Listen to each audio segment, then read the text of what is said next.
सबसे ज्यादा एनर्जी कहां लगती है? स्त्री के संग में।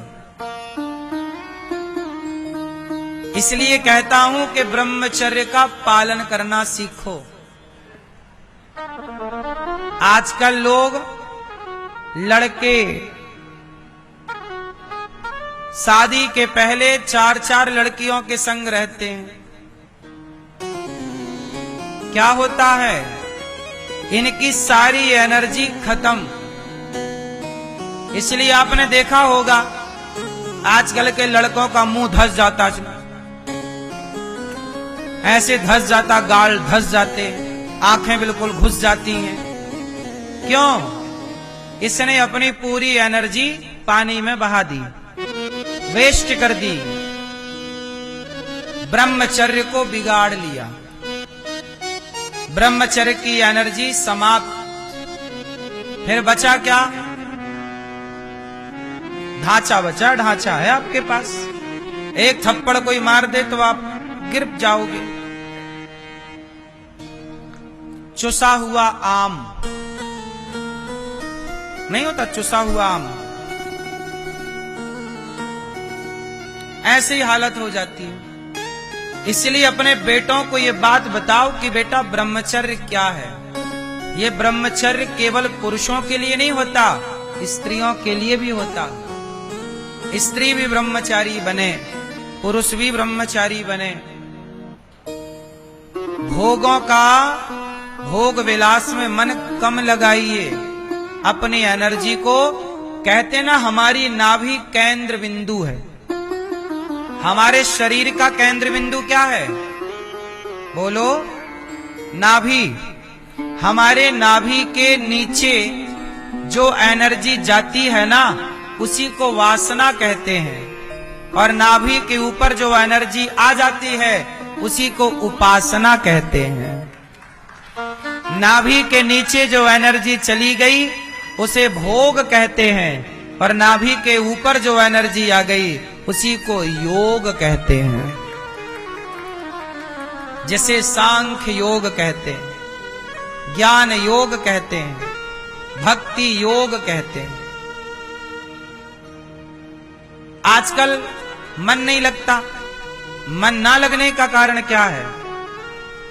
ब्रह्मचर्य की शक्ति नष्ट कर लेने से मन अशांत हो जाता है। भाई ये बताओ कि गन्ने के डंडे से रस निकाल लोगे तो क्या बचेगा? बस वही है। बुढ़ापा क्या है? रसहीन है। वही गन्ने के डंडे की तरह, रस खत्म, बुढ़ापा। इसलिए अपने आप को देखो, ऋषि मुनि क्या करते हैं? ध्यान लगाए बैठे हैं, घंटों तक ध्यान चल रहा, भगवान का चिंतन चल रहा। क्यों? आपको पता है आंखें खोलने में भी हमारी एनर्जी वेस्ट होती है। पता आपको? भाई आंखों से जो देख रहे हो, ये भी तो एनर्जी ना वेस्ट हो रही है हमारी। हम सुन रहे हैं फिजूल की बातें, एनर्जी लग रही है। अच्छा ये बताओ, सच बताना, जरा ध्यान में बैठो और अपने दिल में हाथ रखो तो दिल धीरे धीरे धड़कता है। धक धक धक धक धक। बोलो हाँ। जब आप अपने ध्यान में डूबते हैं तो दिल भी धीरे धीरे धड़कता और सांसें धीमी धीमी चलती हैं। अपने आप आपकी सांसें कैसी होती हैं? बिल्कुल धीमी। श्वासों पे कभी नजर रखना सीखिए। सांसें बिल्कुल धीमी हैं। एनर्जी कम से कम खर्च हो रही है ईश्वर की आराधना में, और मिल भी रहा है परमात्मा का साक्षात्कार, अनुभव, दर्शन। और आप देखो, सांसारिक भोगों को भोगते ही आपकी सांसें गहरी चलने लग जाती हैं और आपका दिल धक धक धक धक धक धड़कने लग जाता है।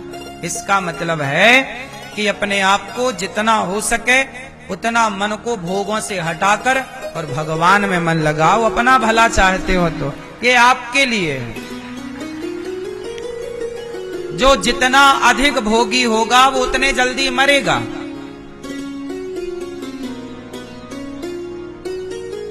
पहले के राजा महाराजा जल्दी मर जाते थे, पता है? 4-4 औरतें रखते थे, 5-5 स्त्रियां रखते थे। वो तो एक आप लोगों की एक है तो आप 60-70 तक चले ही गए। तुम भी 5 रख लो तो 40 में ही तय हो जाओगे। लिखवा लो हमसे, 50 के भीतर तुम फ्यूज। बोलो हाँ। वो तो भगवान कृष्ण है कि 16,108 पत्नियों के होने पर भी, सबसे 10-10 बेटा और 1-1 बेटियों के होने पर भी भगवान सदा जवान है, सदा सुंदर है। नाम है श्याम सुंदर, वीर्यवान है भगवान। इसलिए अपने बच्चों को ब्रह्मचारी बनाओ।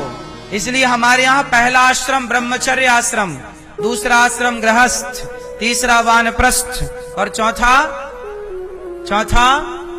सन्यास। पहला आश्रम ही हमारे यहां क्या है? ब्रह्मचर्य। पहले ब्रह्मचारी बनो, फिर गृहस्थ में जाओ। अब आजकल लड़का लड़की लिव-इन में रहते हैं, ब्रह्मचर्य पहले ही बिगाड़ लेते हैं और ब्रह्मचर्य बिगाड़ के फिर गृहस्थ में जाते हैं, तो फिर बाद में रोते, महाराज जी बच्चे ही नहीं पैदा हो रहा है। कैसे होगा?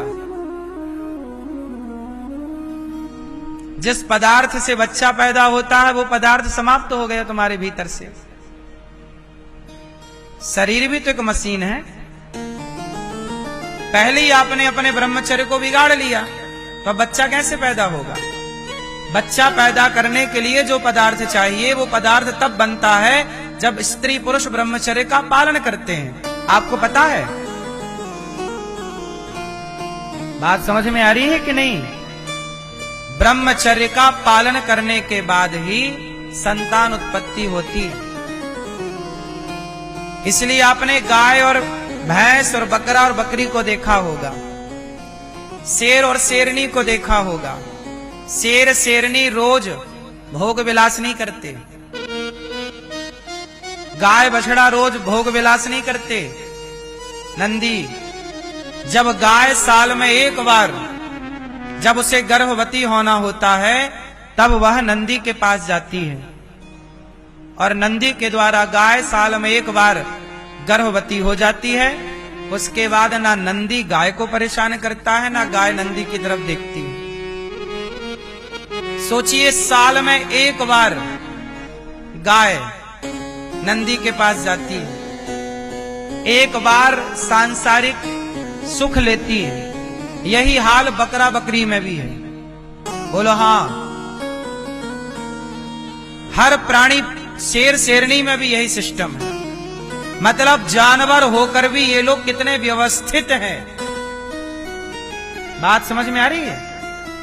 लेकिन आज का आदमी अपनी पत्नी को तो देखता ही है, 4 पड़ोसन और ताकता रहता है। उसका पेट नहीं भरता। इतना भोगी आज का इंसान कि जहां वो देखे वो उसी नजर से देखता है। इतनी गंदी नजरें हो गई हैं। अरे भैया, अब तो तुम्हारी शादी ब्याह हो गया, अब तो अपनी पत्नी में लगो। नहीं, अभी भी वो ताकता रहता, सामने वाली खिड़की में एक चांद का टुकड़ा रहता है। अभी भी उसे सामने वाली खिड़की में चांद दिखाई पड़ रहा है और खुद की चांद निकल आई। खुद की चांद नहीं दिख रही उसे